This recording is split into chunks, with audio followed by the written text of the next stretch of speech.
Hello dear students.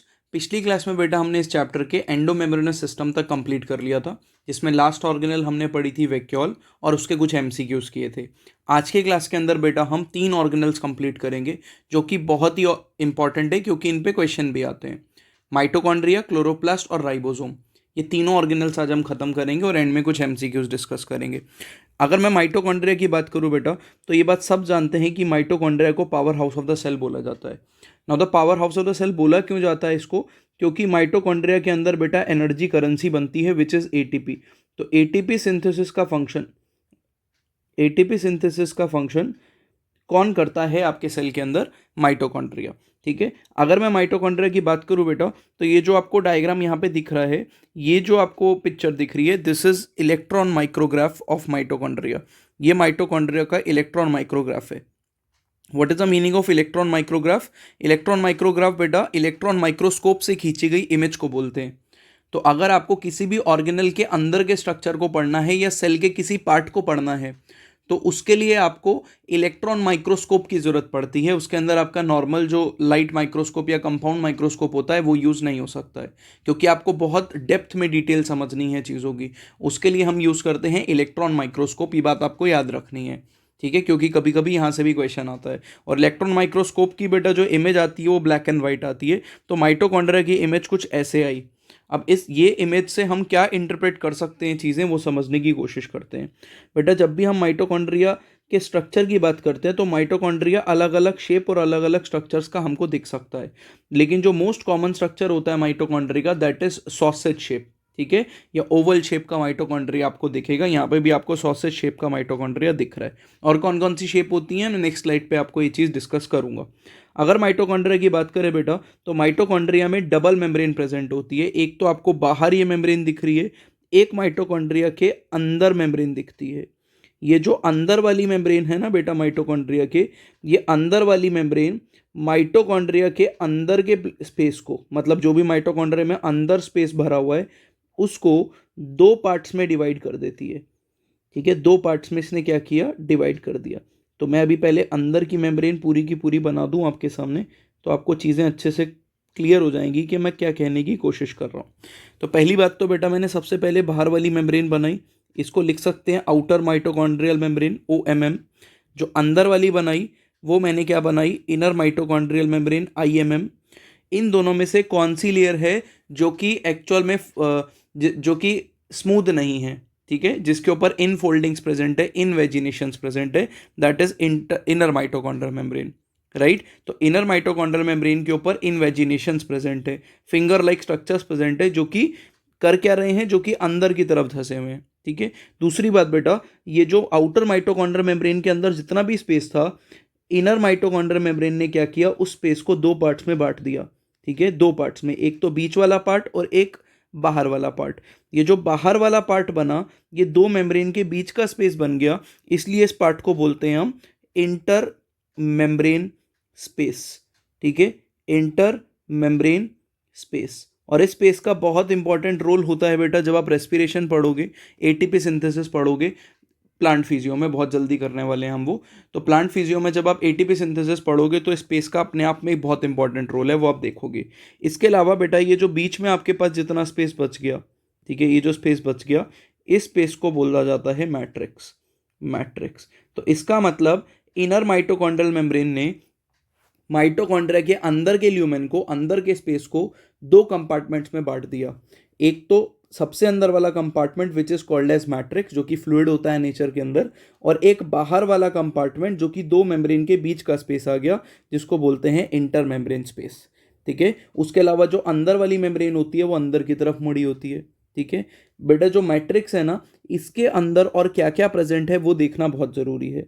Matrix के अंदर बेटा डीएनए प्रेजेंट होता है माइटोकॉन्ड्रिया का खुद का। Very interesting.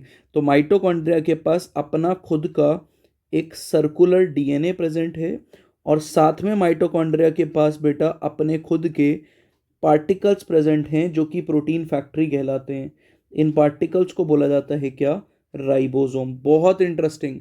मतलब सेल के पास जो अपना राइबोसोम है वो तो है ही, ठीक है, वो तो सेल का अपना है। ये जो माइटोकॉन्ड्रिया ऑर्गेनल है इसके पास अपना खुद का एक राइबोसोम है। ठीक है, अपना खुद के राइबोसोम्स इसके पास प्रेजेंट है, इसका मतलब माइटोकॉन्ड्रिया अपना प्रोटीन खुद बना सकता है। ठीक है, और डीएनए के साथ साथ बेटा यहाँ पे कुछ आरएनए भी आपको दिखते हैं, तो आरएनए के पार्टिकल्स भी दिखते हैं। और एक और इंटरेस्टिंग बात मैं आपको बताना चाहूंगा, मैंने आपको प्रोकैरियोटिक सेल पढ़ा दिया, प्रोकैरियोटिक सेल में राइबोसोम का साइज क्या होता है, 70s। यूकैरियोटिक सेल में राइबोसोम आज हम पढ़ेंगे, लेकिन साइज आपको पता होना चाहिए, 80s, बड़े वाला राइबोसोम प्रेजेंट होता है यूकैरियोट्स में। लेकिन जो माइटोकॉन्ड्रिया है, इसके अंदर जो राइबोसोम का साइज प्रेजेंट होता है बेटा, दैट इज 70s। ठीक है, छोटे वाला। इसका मतलब माइटोकॉन्ड्रिया मिलता यूकैरियोटिक सेल में है, लेकिन इसके अंदर जो राइबोसोम का साइज दिखता है वो बैक्टीरिया वाला दिखता है, मतलब बैक्टीरिया वाला साइज है। ठीक है, तो यहां से बेटा एक थ्योरी भी प्रूव होती है कि एक्चुअल में यूकैरियोटिक सेल प्रोकैरियोटिक सेल से ही बना है, क्योंकि यूकैरियोटिक सेल के अंदर माइटोकॉन्ड्रिया में जो राइबोसोम्स दिख रहे हैं वो 70s हैं। मेरी बात समझ में आ रही है? इसका मतलब राइबोसोम एक ऐसी ऑर्गेनल हो गई, जो कि हम अब आज की क्लास में पढ़ेंगे भी सेपरेटली, लेकिन राइबोसोम एक ऐसी ऑर्गेनल हो गई which is organelle with in the organelle, जो ऑर्गेनल है एक ऑर्गेनल के अंदर। ठीक है, मतलब खुद ऑर्गेनल है राइबोसोम, और वो माइटोकॉन्ड्रिया नाम की ऑर्गेनल के अंदर मिल रही है। ठीक है, तो पहली बात तो मैं फटाफट आपके पास माइटोकॉन्ड्रिया की कुछ इंपॉर्टेंट चीज़ें लिखवाना चाहूँगा कि माइटोकॉन्ड्रिया सिंगल मेम्ब्रेन है कि डबल मेम्ब्रेन। तो आपको क्लियर होना चाहिए कि माइटोकॉन्ड्रिया एक डबल मेम्ब्रेन स्ट्रक्चर है। शाबाश, बहुत ही बढ़िया। ठीक है, दूसरी बात आपको ये बात याद रखनी है कि माइटोकॉन्ड्रिया एटीपी सिंथेसिस में हेल्प करता है।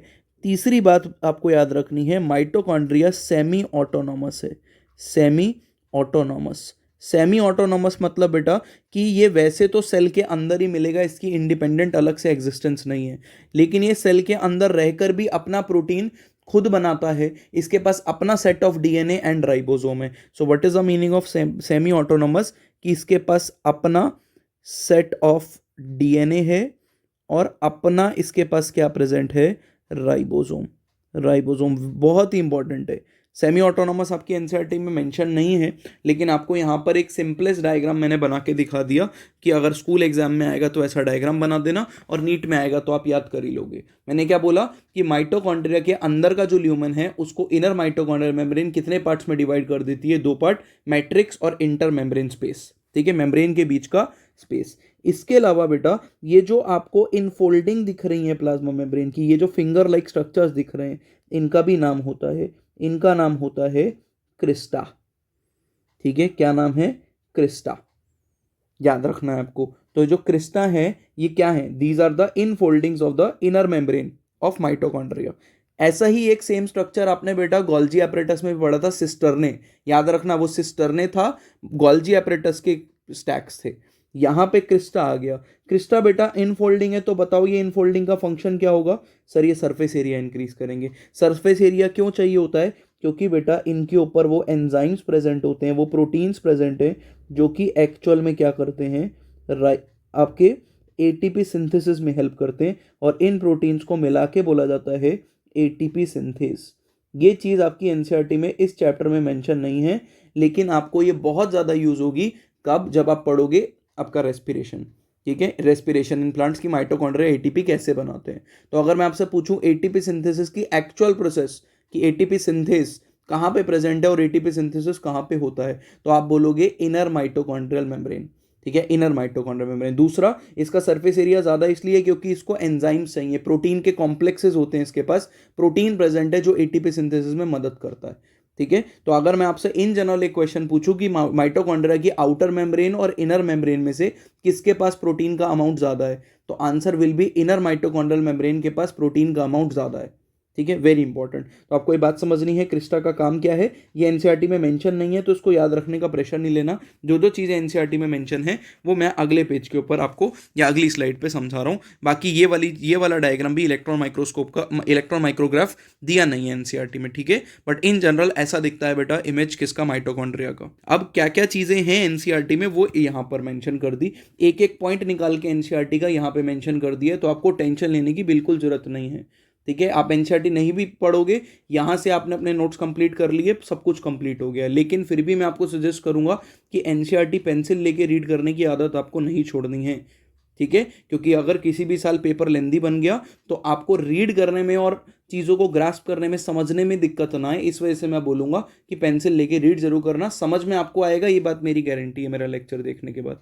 ठीक है, तो ये एनसीईआरटी का बेटा पहले तो डायग्राम दिया हुआ है, पहले समझ लो फटाफट। ये 3 डायमेंशनल स्ट्रक्चर है, इस वजह से यहाँ पे 2 मेम्ब्रेन दिखाई है, एक तो बाहर वाली मेम्ब्रेन दिखा दी जिसको आउटर मेम्ब्रेन बोला, एक अंदर वाली दिखा दी जिसको इनर मेम्ब्रेन बोला। इन दोनों मेम्ब्रेन के बीच के स्पेस को, ये जो स्पेस है दोनों मेम्ब्रेन के बीच का, इसको बोला इंटर मेम्ब्रेन स्पेस। ये जो फोल्डिंग्स है इसको बोला क्रिस्टा, और अंदर का जो मैट्रिक्स हो गया उसको बोला मैट्रिक्स, स्पेस हो गया उसको बोला मैट्रिक्स।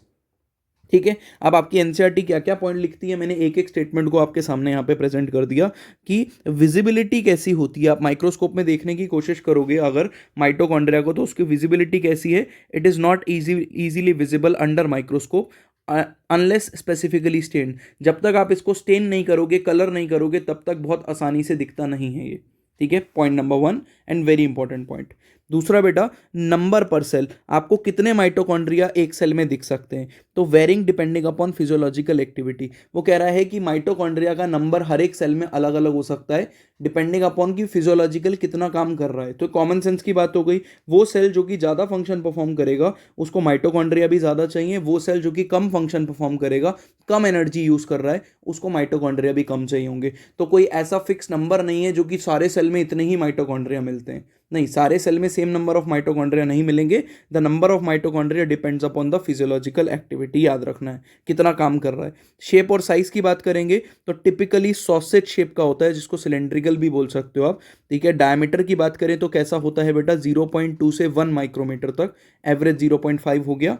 एंड लेंथ कितनी होती है बेटा इसकी, 1 से 4.1 माइक्रोमीटर तक। ये फैक्चुअल इन्फॉर्मेशन है, एनसीईआरटी में दी है, अपने नोट्स में ऐड कर लेना, और आपके एमसीक्यूज के लिए डायरेक्टली आपको याद कर लेनी है। बाकी इस टॉपिक में से बहुत कुछ कॉन्सेप्चुअल पूछने वाला भी है। उसके बाद बेटा मेम्ब्रेनस स्ट्रक्चर की अगर हम बात करेंगे तो it is a double membranous structure. कैसा, कितनी मेम्ब्रेन है इसके ऊपर, डबल, मैंने बता ही दिया, एक आउटर मेम्ब्रेन और एक इनर मेम्ब्रेन। आउटर मेम्ब्रेन के बारे में एनसीईआरटी लिखती है, it forms the continuous limiting boundary of the organelle. इस ऑर्गेनल की जो सबसे बाहर वाली लिमिटिंग बाउंड्री है, जो कि साइटोप्लास्ट से इसके अंदर के कंटेंट को अलग करती है, वो आउटर मेम्ब्रेन है। और inner membrane forms an infolding called as cristae. ठीक है, एक होगा तो क्रिस्टा, मल्टीपल हो गया तो क्रिस्टे, तो सिंगुलर प्लूरल का फर्क है। Increases the surface area for metabolic reactions, वही मैंने बताया कि क्रिस्टे इनफोल्डिंग इसलिए है क्योंकि इंक्रीज कर देती हैं सरफेस एरिया को। उसके बाद बेटा कंपार्टमेंट्स क्या क्या प्रेजेंट है, तो ल्यूमेन मतलब इसके अंदर का जो स्पेस है, ठीक है, that is divide into 2 aqueous chambers. ठीक है, या 2 एक्वस कंपार्टमेंट्स, एक आउटर कंपार्टमेंट और एक इनर कंपार्टमेंट। बेटा आउटर कंपार्टमेंट को ही इंटर मेम्ब्रेन स्पेस बोलते हैं, क्या बोला जाता है, इंटर मेम्ब्रेन स्पेस।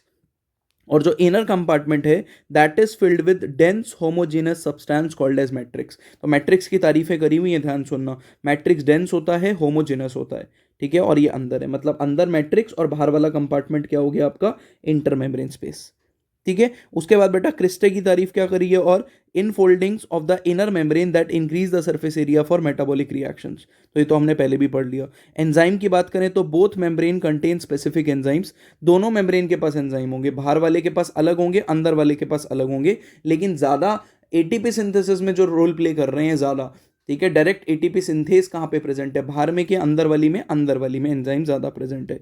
ठीक है, एसोसिएटेड विद माइटोकॉन्ड्रियल फंक्शंस। ठीक है, तो दोनों मेम्ब्रेन के पास एंजाइम है जो कि माइटोकॉन्ड्रियल फंक्शंस में एसोसिएटेड है।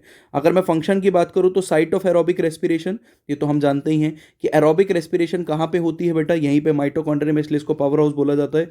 प्रोड्यूस सेलुलर एनर्जी, मतलब एनर्जी करेंसी बनाते हैं ये, which is ATP, hence called as power house of the cell, इसीलिए इनको पावर हाउस भी बोला जाता है। उसके अलावा बेटा जेनेटिक मटेरियल की बात करेंगे तो मैट्रिक्स के अंदर इनके पास एक सिंगल सर्कुलर डीएनए मॉलिक्यूल दिखेगा आपको, जो मैंने ऊपर दिखाया, एनसीईआरटी ने डायग्राम में नहीं दिखाया हुआ, थ्योरी में लिखा हुआ है। फ्यू आरएनए मॉलिक्यूल्स भी होंगे, आरएनए भी बनेगा, क्योंकि मैंने आपको बताया था जब मैंने आपको प्रोकैरियोट पढ़ाया था कि डीएनए से कभी सीधा प्रोटीन नहीं बनता है, डीएनए से पहले क्या बनता है बेटा, आरएनए, फिर आरएनए से क्या बनता है, प्रोटीन। और very interesting and very important example कि इनके अंदर जो राइबोसोम होते हैं वो 70S वाले होते हैं, 70S होता है वो। ठीक है, 70S वाले राइबोसोम है। उसके बाद अगर प्रोटीन सिंथेसिस की बात करें तो इनके पास अपने खुद के कंपोनेंट होते हैं जो प्रोटीन सिंथेसिस के लिए रिक्वायरमेंट है। क्या क्या कंपोनेंट है? इनके पास डीएनए भी है, आरएनए भी है, राइबोसोम भी है, तो ये अपने आप अपना प्रोटीन बना सकते हैं। दूसरी बात बेटा, माइटोकॉन्ड्रिया रिप्रोड्यूस कैसे करते हैं? मतलब सेल के अंदर अगर एक माइटोकॉन्ड्रिया से दो हो गए, माइटोकॉन्ड्रिया अपना नंबर इंक्रीज कर रहे हैं या ड्यूरिंग सेल डिवीजन माइटोकॉन्ड्रिया को डिवाइड करना है, तो माइटोकॉन्ड्रिया डिवाइड करते हैं बेटा फिजन से। कौन सा टाइप की प्रोसेस है जिससे माइटोकॉन्ड्रिया डिवाइड करता है? फिजन। That is important. मेरी बात समझ में आ गई? चलो बेटा, माइटोकॉन्ड्रिया के बारे में जितनी बातें थी वो हमने पढ़ ली है। अब हम नेक्स्ट ऑर्गेनल की तरफ चल रहे हैं जिसका नाम क्या है? जिसका नाम है प्लास्टिड्स।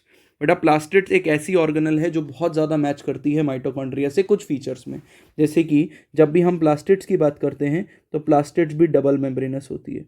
प्लास्टिड्स के ऊपर भी कितनी मेम्ब्रेन होती है? 2। दूसरा, जब हम प्लास्टिड्स में स्पेशली क्लोरोप्लास्ट इसका एग्जाम्पल आता है, क्लोरोप्लास्ट की बात करते हैं तो ये भी सेमी ऑटोनॉमस होती है। अब मैं दोबारा नहीं बताऊंगा what is the meaning of semi autonomous. Semi autonomous मतलब इनके पास क्या होगा? इनके पास खुद का सेट ऑफ डीएनए और राइबोसोम प्रेजेंट है, तो ये अपना प्रोटीन खुद बना सकते हैं, ये अपने आप से डिवाइड कर सकते हैं। ठीक है, so these are semi autonomous, autonomous खुद करने वाले। ठीक है, इसके अलावा बेटा प्लास्टिड्स के बारे में एनसीईआरटी लिखती है कि found in all plant cell, सारे प्लांट सेल में दिखेगा और यूग्लिनॉइड्स में भी दिखता है। यूग्लिनॉइड्स बेटा प्रोटिस्टा किंगडम के मेंबर होते हैं, प्रोटिस्टा। ठीक है, तो यूग्लिनॉइड्स में भी दिखेगा and easily observed under microscope due to large size. तो अपने बड़े साइज की वजह से इनको आसानी से देखा जा सकता है। कहाँ पे? माइक्रोस्कोप। ये पहला डिफरेंस आया क्योंकि एनसीईआरटी में लिखा था, इसलिए स्टेटमेंट मैंने अलग से निकाल के आपके सामने रखी है कि माइटोकॉन्ड्रिया में लिखा हुआ है कि that those are not easily observable, वो आसानी से नहीं दिखते हैं अनलेस आप बहुत अच्छा स्टेन करो उसको, जबकि प्लास्टिड्स के बारे में लिखा है कि ये ईजिली दिखते हैं। ठीक है, तो ये दोनों चीज़ों में डिफरेंस आ गया, राइट। सिमिलैरिटी तो मैंने आपको बता ही दी। उसके बाद बेटा, क्योंकि इनका साइज बड़ा है इस वजह से माइक्रोस्कोप में आसानी से दिख सकते हैं। बेटा इसके अलावा आपको क्लासिफिकेशन पढ़ना है प्लास्टिड्स का। प्लास्टिड्स 3 प्रकार के होते हैं डिपेंडिंग अपॉन वो कौन सा पिगमेंट स्टोर कर रहे हैं। तो एक तो होता है क्रोमोप्लास्ट, एक होता है क्लोरोप्लास्ट, एक होता है ल्यूकोप्लास्ट। जब हम बात करते हैं बेटा क्रोमोप्लास्ट की, तो क्रोमा मतलब कलर, डिफरेंट डिफरेंट कलर के पिगमेंट्स अगर स्टोर करेगा ये प्लास्टिड। ठीक है, मतलब डबल मेम्ब्रेनस स्ट्रक्चर जिसके अंदर डिफरेंट डिफरेंट क्या स्टोर है बेटा? डिफरेंट डिफरेंट कलर के पिगमेंट स्टोर हैं, that is called as chromoplast. ऐसा प्लास्टिड जिसके अंदर ग्रीन कलर के पिगमेंट, मेजरली जो फोटोसिंथेसिस में इन्वॉल्व हैं, वो वाले पिगमेंट हैं, तो ग्रीन कलर वाले प्लास्टिड को बोला जाता है क्या? क्लोरोप्लास्ट। तो ग्रीन के अलावा कोई भी दूसरे कलर का पिगमेंट स्टोर हो रहा है या दूसरे कलर का प्लास्टिड है तो वो हो गया क्रोमोप्लास्ट। ठीक है, और तीसरा हो गया ल्यूकोप्लास्ट की इसमें पिगमेंट स्टोर नहीं हो रहे हैं। तो क्या स्टोर हो रहा है मैं अभी बताऊंगा, लेकिन ल्यूको मतलब होता है बेटा वाइट या कलरलेस। तो कलरलेस प्लास्टिड के लिए टर्म क्या यूज होती है? ल्यूकोप्लास्ट। तो फटाफट सुनो जरा मैंने क्या बोला। डिफरेंट डिफरेंट कलर के प्लास्टिड क्रोमोप्लास्ट, ग्रीन कलर का प्लास्टिड जो फोटोसिंथेसिस में रोल प्ले करता है क्लोरोप्लास्ट, मोस्ट फेमस वन, यही डिटेल में पढ़ना है, और कलरलेस प्लास्टिड ल्यूकोप्लास्ट। क्रोमोप्लास्ट क्या करता है? एनसीईआरटी क्या लिखती है जरा पढ़ लो फटाफट। क्रोमोप्लास्ट में fat soluble, point to be noted, fat soluble not water soluble, fat soluble carotenoid pigments present है। ठीक है, कैरोटिनॉइड्स, जैसे कि कैरोटिनॉइड एक पिगमेंट का ग्रुप है बेटा पूरा का पूरा, जिसके अंदर कैरोटीन आते हैं, जेंथोफिल आते हैं, जिसकी वजह से इनको अलग अलग कलर मिलते हैं, अलग अलग टाइप के कलर। कौन से? येलो कलर के हो सकते हैं, ये ऑरेंज हो सकते हैं, रेड हो सकते हैं। ठीक है, जिसकी वजह से प्लांट के अलग अलग पार्ट को अलग अलग कलर मिल सकते हैं। ठीक है, तो कलरफुल प्लांट्स, कलरफुल फ्लावर्स, ये सब चीज़ें आपको दिखती हैं क्रोमोप्लास्ट की बदौलत। तो क्रोमा मतलब होता है कलर, तो कलरफुल। दूसरा क्लोरोप्लास्ट की बात करें तो बेटा क्लोरोप्लास्ट में प्रीडोमिनेटली क्लोरोफिल प्रेजेंट होता है, लेकिन इसके साथ साथ क्या प्रेजेंट होगा आपका? कैरोटीनॉइड पिगमेंट भी प्रेजेंट है। ठीक है, लेकिन क्लोरोफिल इतना ज़्यादा है कि उसका ही कलर दिखता है आपको क्लोरोप्लास्ट में, इसलिए क्लोरोप्लास्ट ग्रीन कलर के होते हैं। कोई भी पूछे क्लोरोप्लास्ट ग्रीन कलर के क्यों होते हैं? क्योंकि इनमें एक पिगमेंट प्रेजेंट है जो ग्रीन कलर का है, जिस पिगमेंट का नाम है क्लोरोफिल, राइट। इसके अलावा बेटा these are responsible for trapping light energy for photosynthesis. तो क्लोरोप्लास्ट वो वाले प्लास्टिड्स हैं जो कि क्या करेंगे? लाइट एनर्जी को ट्रैप करने में मदद करेंगे। तीसरे हो गए बेटा कलरलेस, मतलब पिगमेंट स्टोर नहीं है। सर पिगमेंट स्टोर नहीं हो रहा है तो इनका काम क्या है? बेटा ये न्यूट्रिएंट्स को स्टोर करते हैं। ठीक है, फूड मटेरियल को स्टोर करते हैं प्लांट के केस के अंदर। जैसे प्लांट में स्टोर्ड फूड मटेरियल बताओ क्या होता है? स्टार्च। ठीक है, starch is the most common, इसके अलावा और भी होते हैं। Starch most common food material है प्लांट के अंदर, इसलिए स्टार्च कहाँ पे स्टोर होता है प्लांट में? कभी सोचा है सेल में? तो एक्चुअल में ल्यूकोप्लास्ट में होता है। ठीक है। तो ये वेरियस शेप के हो सकते हैं, साइज के हो सकते हैं, और ये स्टोर कर सकते हैं अलग अलग न्यूट्रिएंट्स को। और क्योंकि अलग अलग न्यूट्रिएंट्स को स्टोर कर सकते हैं तो इनके टाइप्स भी अलग अलग हैं। जैसे कि ल्यूकोप्लास्ट का एक टाइप है अमाइलोप्लास्ट, एक है एल्यूरोप्लास्ट, एक है इलायोप्लास्ट। ठीक है, इलायोप्लास्ट याद रखना है आपको। तो यहां पर क्या होगा, एमाइलोप्लास्ट स्टार्च स्टोर करेगा। किसको स्टोर करेगा, तो इट स्टोर्स स्टार्च। तो ऐसा ल्यूकोप्लास्ट जो कि कलरलेस होगा लेकिन उसके अंदर स्टार्च स्टोर है, उसको बोलेंगे अमाइलोप्लास्ट। ठीक है बेटा, अमाइलम जो हो गया वो स्टार्च, शुगर, कार्बोहाइड्रेट के लिए टर्म यूज होती है। ठीक है, अमाइलोज। ठीक है, तो अमाइलोज जो है वो स्टार्च हो गया। तो अमाइलोप्लास्ट मतलब किसको स्टोर करेगा, स्टार्च को। एल्यूरोप्लास्ट क्या हो गया बेटा, प्रोटीन। ठीक है, एल्यूरोन जो है वो प्रोटीन होता है, या आप पढ़ोगे बेटा।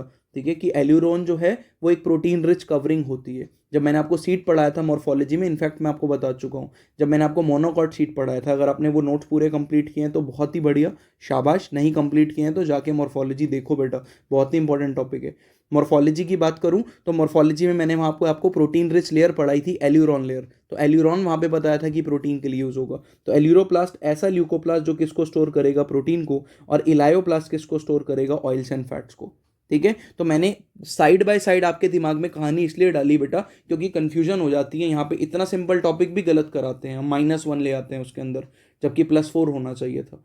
ठीक है, तो अमाइलोप्लास्ट मतलब स्टार्च स्टोर, अमाइलम इसे याद रखना है। एल्यूरोप्लास्ट मतलब एल्यूरॉन लेयर प्रोटीन की थी वहाँ पे, तो एल्यूरोप्लास्ट मतलब प्रोटीन। और इलायोप्लास्ट को याद रखने का सबसे आसान तरीका है कि आप ऑब्जर्वेशन अच्छी रखो अपनी, तो आपको ओ, आई और एल ऑपोजिट पढ़ने पे ओ, आई और एल इसके स्ट्रक्चर इसके नाम में दिख जाएगा। तो ये ऑयल या फैट को स्टोर करते हैं, तो इलायोप्लास्ट, सिंपल। ठीक है, तो प्लास्टिड अलग अलग टाइप के होते हैं, chromo, chloro, leuco further 3 type के, अमाइलो, एल्यूरो, इलायो। ठीक है, तो अपने नोट्स में इसको ऐड कर लो, शाबाश। ठीक है, अब हम पढ़ेंगे बेटा क्या, क्लोरोप्लास्ट। जैसे हमने स्ट्रक्चर देखा बेटा किसका, माइटोकॉन्ड्रिया का, वैसे क्लोरोप्लास्ट का स्ट्रक्चर देखते हैं। क्लोरोप्लास्ट भी बेटा एक डबल मेम्ब्रेन बाउंड ऑर्गेनल है। इसके अंदर एक आउटर मेम्ब्रेन होगी और एक इनर मेम्ब्रेन होगी। ठीक है, लेकिन यहाँ पर दोनों मेम्ब्रेन के बीच का स्पेस बहुत ज़्यादा नहीं होता है जैसा कि माइटोकॉन्ड्रिया में होता है। वहाँ पे उस स्पेस का रोल भी है, मैंने आपको बताया कि आप रेस्पिरेशन में पढ़ोगे। यहाँ पे उतना रोल आप नहीं पढ़ोगे। ठीक है, जैसे वहाँ पे बेटा अंदर के फ्लूइड को आपने मैट्रिक्स बोला, यहाँ पे अंदर का जो फ्लूइड है वो कहलाता है बेटा स्ट्रोमा। और यहीं पे स्ट्रोमा में आपके पास क्या प्रेजेंट होता है, डीएनए और राइबोसोम दोनों प्रेजेंट होते हैं। इसके अलावा बेटा इस पूरे स्ट्रक्चर में आपको कुछ ऐसे स्ट्रक्चर दिखते हैं जैसे कि सिक्के के ऊपर सिक्का पड़ा हो और स्टैक बन जाए। ठीक है, स्टैक बन जाए, ऐसे स्टैक्स हैं। 3 डायमेंशनली इमेजिन करना, मैं तो 2 डायमेंशनली एक्सप्लेन कर पा रहा हूँ आपको। तो आपको ऐसा लगेगा जैसे कॉइन्स पे कॉइन्स पाइल अप होके रखे हुए हैं। ठीक है, कॉइन के ऊपर कॉइन क्या रखे हुए हैं, पाइल अप होके। ठीक है, इसमें से जो हर एक कॉइन है, पॉइंट टू बी नोटेड, हर एक कॉइन है, इसको बोला जाता है थाइलाकॉइड।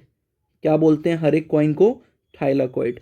और ये जो पूरा का पूरा आपको स्टैक दिख रहा है, गट्ठर दिख रहा है कॉइन का, इसको बोला जाता है ग्राना या ग्रैनम।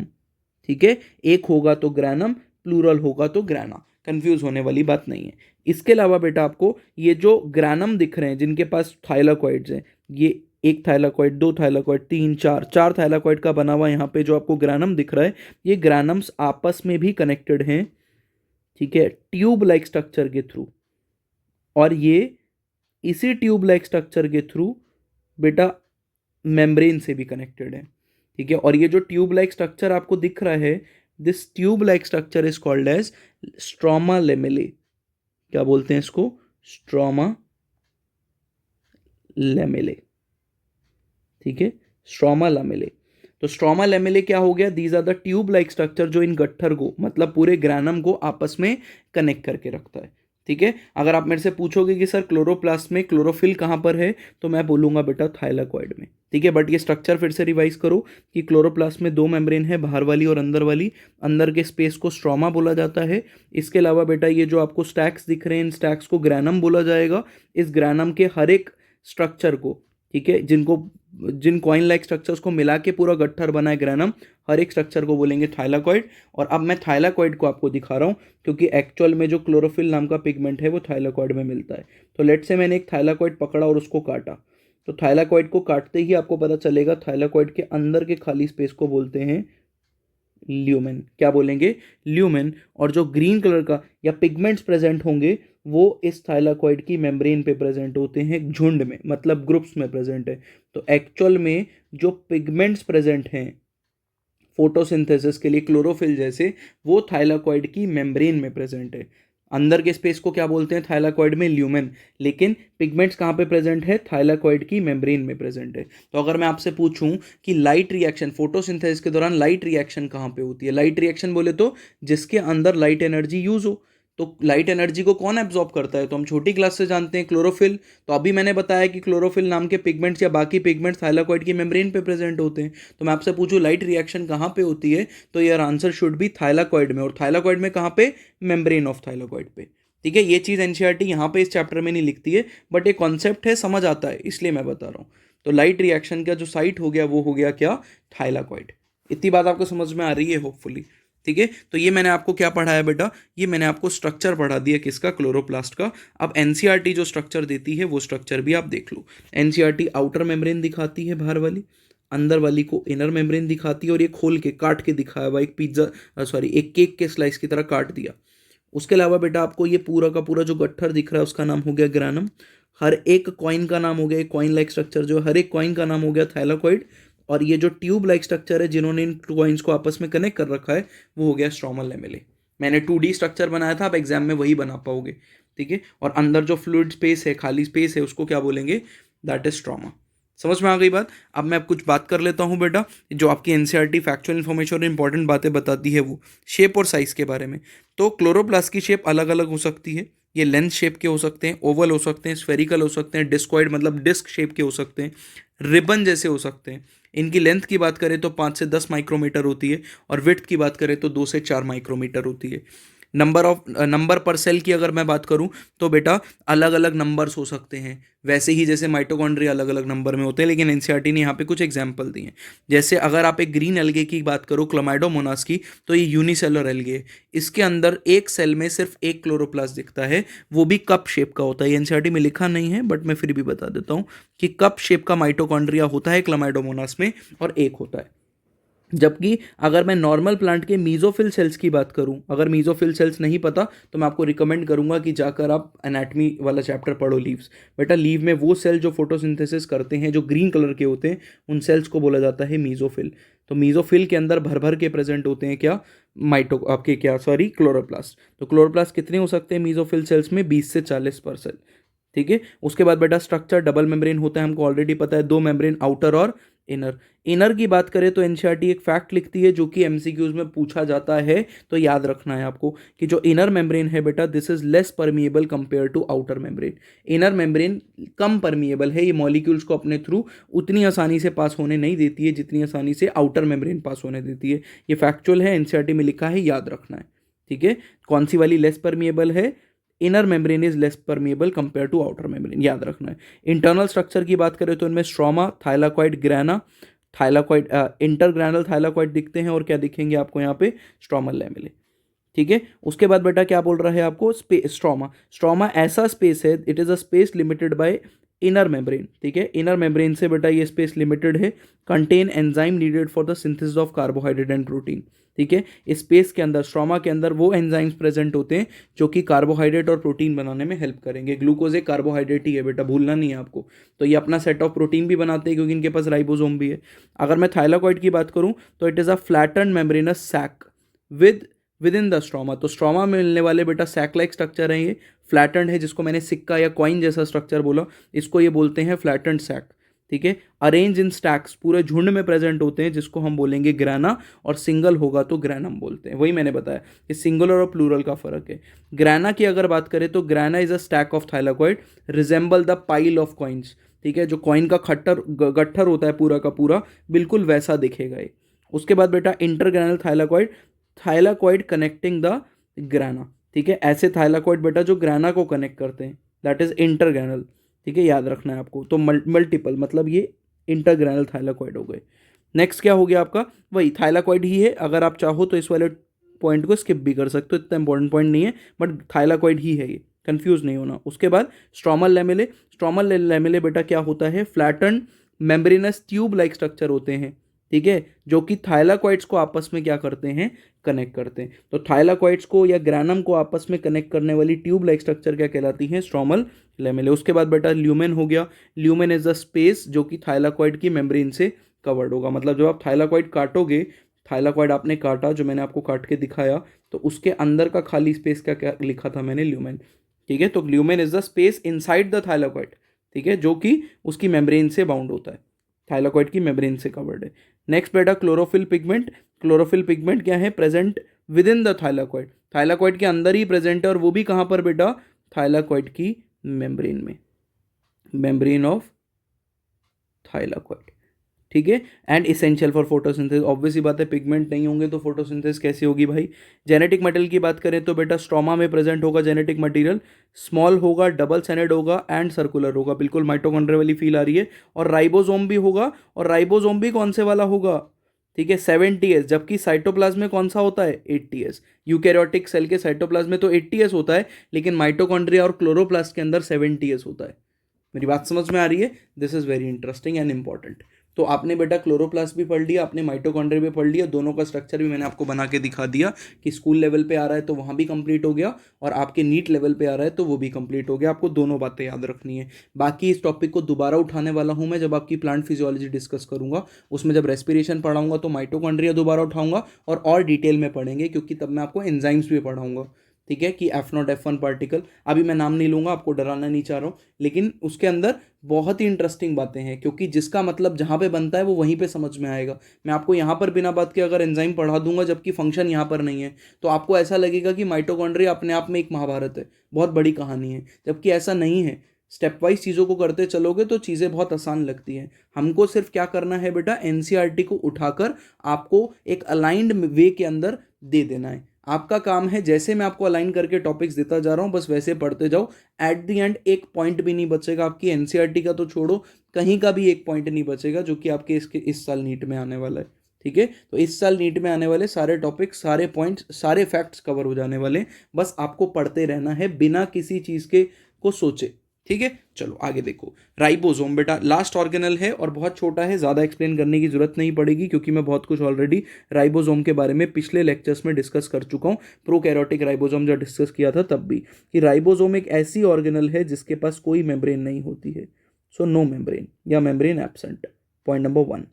दूसरी एक ऐसी ऑर्गेनल है जो कि दूसरी ऑर्गेनल्स में मिलती है, कहाँ कहाँ पे मिलती है बेटा आपको, ये माइटोकॉन्ड्रिया में भी मिलेगी और ये क्लोरोप्लास्ट में भी मिलेगी। तीसरी बात, ये एक ऐसी ऑर्गेनल है जो साइटोप्लाज्म में तो मिलती है, लेकिन साइटोप्लाज्म में ये फ्री फॉर्म में भी मिल सकती है और ये एंडोप्लाज्मिक रेटिकुलम के ऊपर चिपकी हुई भी मिलती है।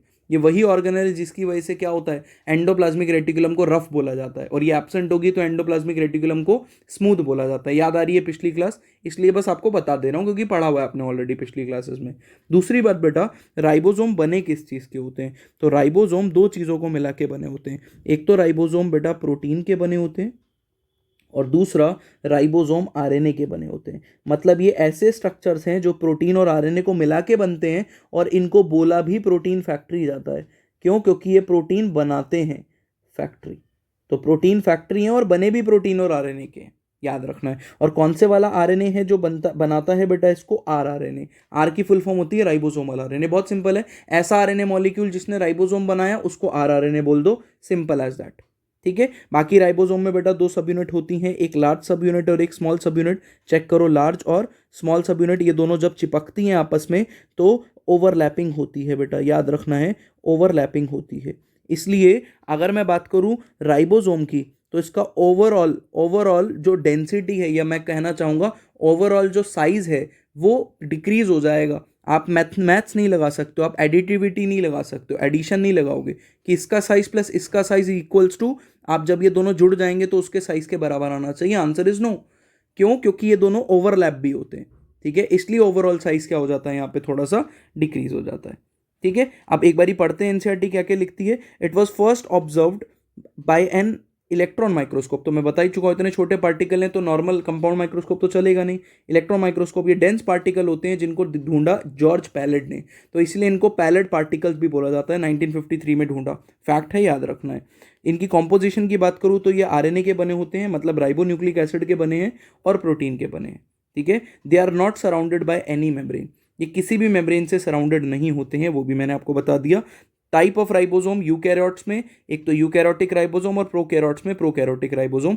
कौन से छोटे वाले हैं? प्रोकैरियोट्स वाले। कौन से बड़े वाले हैं? यूकैरियोट्स। ट्रिक मैंने बताई थी कि इनकी छोटी और बड़ी सब यूनिट निकालनी है तो 20-20 माइनस करते रहो, मतलब पहले आप माइनस करो क्या, 80 में से 20 60, फिर 60 में से 20 माइनस करो 40, तो ये इसकी दो सब यूनिट आ गई। बड़ी वाली कौन सी हो गई? 60s, और छोटी वाली कौन सी हो गई? 40s। तो 60 और 40 मिलके तो सर 100 बनना चाहिए, यहाँ 80 कैसे बन रहा है? तो रीज़न बता चुका हूँ कि एक्चुअल में क्या होता है बेटा, यहाँ पर ओवरलैपिंग हो रही है दोनों की।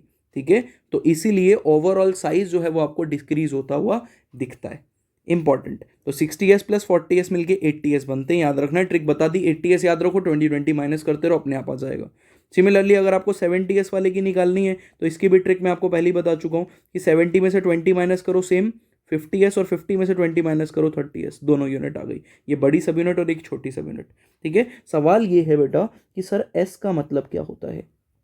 तो एस जो है बेटा, ये एक साइंटिस्ट के नाम पे यूनिट रखी गई, स्वेडबर्ग्स यूनिट। स्वेडबर्ग यूनिट यूनिट इसी को बेटा सेडिमेंटेशन कोफिशिएंट भी बोला जाता है। मैं थोड़ा सा आपको आइडिया देने की कोशिश करूंगा। बेटा एक काम करो, आप एक बीकर लो, किसका? ग्लास का। उसके अंदर पानी डालो, पानी डालो, उसके अंदर बेटा मिट्टी डाल दो।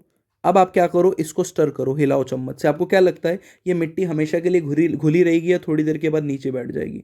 तो बिल्कुल सही जाने आप कि थोड़ी देर के बाद मिट्टी नीचे बैठ जाएगी। इस मिट्टी के नीचे या पार्टिकल्स, मिट्टी के पार्टिकल्स को नीचे बैठने की प्रोसेस को कहते हैं सेडिमेंटेशन। सेडिमेंटेशन। मुझे एक बात बताओ, ये मिट्टी में जो बड़े पार्टिकल्स थे वो पहले नीचे बैठे होंगे या छोटे वाले? तो बिल्कुल सही सर, बड़े पार्टिकल्स पहले नीचे बैठ गए होंगे और छोटे पार्टिकल्स बाद में नीचे बैठे होंगे। तो यही सेडिमेंटेशन का रेट जो है वो ये यूनिट बताती है। लेकिन क्या ये डायरेक्टली वेट बताती है क्या? आंसर इज नो, ये वेट नहीं है। ये इनडायरेक्टली आपको आइडिया देगी कि जो पार्टिकल जल्दी नीचे बैठ गए, ज़्यादा नीचे चले गए, वो क्या हो गया, उनका साइज बड़ा होगा और उनका डेंसिटी भी ज़्यादा होगी। जबकि जो ज़्यादा देर तक तैरते रहे, लेट से नीचे बैठे, उनकी डेंसिटी भी कम होगी। तो जो जल्दी नीचे बैठे उनका एस वाला यूनिट भी ज़्यादा, इसलिए इसको सेडिमेंटेशन कोफिशिएंट भी बोलते हैं। ठीक है, क्यों बोलते हैं? क्योंकि जो जल्दी नीचे बैठ गया उसका साइज भी ज़्यादा और जो लेट नीचे बैठा उसका साइज भी कम। तो बेसिकली एक ये यूनिट है जो डायरेक्टली नहीं लेकिन इनडायरेक्टली आपको बताती है किसके बारे में? डेंसिटी के बारे में, राइबोसोम के पार्टिकल्स की, और साइज के बारे में। डायरेक्टली नहीं बताएगी। ठीक है, कि डायरेक्टली साइज नाप लो आप, ऐसा नहीं है। ठीक है, ये इनडायरेक्ट आइडिया है कि जो जल्दी नीचे बैठा वो ज़्यादा बड़ा, उसका डेंसिटी ज़्यादा, उसका साइज ज़्यादा, और जो लेट नीचे बैठा तैरता रहा ज़्यादा देर तक, उसका साइज कम और उसकी डेंसिटी भी कम। स्वेडबर्ग्स यूनिट, वही एनसीईआरटी लिखती है। The S stands for what? Svedberg's unit, which is the measure of sedimentation coefficient which indirectly, point to be noted, indirectly indicate the density and size of ribosome. Very important. ठीक है, तो ribosome में इतना ही लिखा है NCERT में। NCERT का diagram भी दिखा दिया राइबोसोम का, प्रोटीन फैक्ट्री बोला जाता है इनको। ठीक है, और राइबोसोम मैंने जब प्रोकैरियोट पढ़ाया था तो वहाँ पे भी किया था। अगर आपने वहाँ पे नहीं पढ़ा है तो वहाँ वाला राइबोसोम भी बेटा सुनना, जाकर सुनना आपको, वरना पता नहीं होगा पॉलीसोम किसको कहते हैं। ठीक है, तो वहाँ जाकर सुनना तो आपको पॉलीसोम भी क्लियर हो जाएगा, वहाँ पे राइबोसोम मैंने डिस्कस किया है। ठीक है जी, तो बेटा राइबोसोम कंप्लीट करने के बाद आज की 3 ऑर्गेनल्स कंप्लीट हो गई हैं, जिसके बाद अपनी प्रथा को कंटिन्यू करते हुए एमसीक्यू डिस्कस करते हैं। देखो, what kind of ribosome is present in mitochondria? मिल गया होगा आंसर, बताओ। 70 के 80 तो यूकैरियोट में प्रेजेंट होते हैं, तो 80 पे टिक कर दे क्या? नहीं, 70 होते हैं क्लोरोप्लास्ट में भी और माइटोकॉन्ड्रिया में भी। Which of the following has its own DNA? किसके पास डीएनए होता है? Mitochondria, डिक्टोसोम, lysosome. माइटोकॉन्ड्रिया दिखा, आगे बढ़ो। मैं ये देख रहा था बस, आगे कहीं क्लोरोप्लास्ट भी तो नहीं दिया हुआ, वरना ए एंड बी बोथ ऐसा ऑप्शन हो जाता कोई, तो नहीं दिया हुआ, तो mitochondria.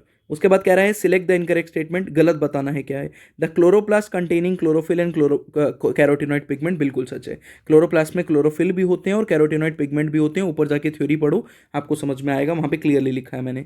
Next, chromoplast contain water soluble carotenoid. भाई कैरोटिनॉइड वाटर सोल्यूबल नहीं है, क्रोमोप्लास्ट में लिखा है वहाँ पर कि फैट सोल्यूबल, राइट? तो यही इनकरेक्ट स्टेटमेंट है, आंसर मिल चुका है, पर आगे पढ़ लेते हैं। ठीक है, plastid is easily observed under microscope, सच लिखा है। Chloroplast is double membrane bound organelle, ये भी सच लिखा है। ठीक है, प्लास्टेड का साइज बड़ा होता है क्योंकि। नंबर ऑफ क्लोरोप्लास्ट इन क्लोमैडोमोनास बताया, सिंगल सेलर होता है क्लोमैडोमोनास, तो इसमें क्लोरोप्लास्ट भी एक ही होगा। ठीक है, उसके बाद बेटा which of the following structures is an organelle with in the organelle. Organelle with in the organelle किसको कहते हैं? सब प्रीवियस ईयर में आए हुए क्वेश्चन है, देखो कैसे कैसे क्वेश्चन आ रहे हैं। Ribosome, organelle with in the organelle बोलेंगे। इन 30S एंड 40S राइबोसोम, ठीक है, and 40S, S stand for, अगर 30S और 40S राइबोसोम का सब यूनिट लिखा हुआ है कोई, तो एस का मतलब क्या हो गया? Svedberg's unit. ठीक है, नेक्स्ट, द अमाउंट और number of mitochondria in a cell depends upon, किस चीज़ पे डिपेंड करेगा? अमाउंट और माइटोकॉन्ड्रिया का नंबर डिपेंड करेगा फिजियोलॉजी ऑफ द सेल पे। The structure that are formed by the stacking and organisation of flatten membrane sac, वो structure जो कि बेटा स्टैकिंग की वजह से बनते हैं, दैट इज ग्रैनम। ठीक है, थाइलाकॉइड की स्टैकिंग की बात कर रहा है, तो ग्रैनम हो गए वो। ये सारे बेटा हमने एमसीक्यू भी कर लिए। एक क्वेश्चन मैंने आपके लिए रखा है, इसका आंसर आप कमेंट बॉक्स में करोगे, नीट 2016 का क्वेश्चन है। बाकी बेटा ये वीडियो लेक्चर शेयर कर देना। अगली क्लास तक पढ़ते रहो, मिलते हैं नेक्स्ट क्लास में। Thank you so much.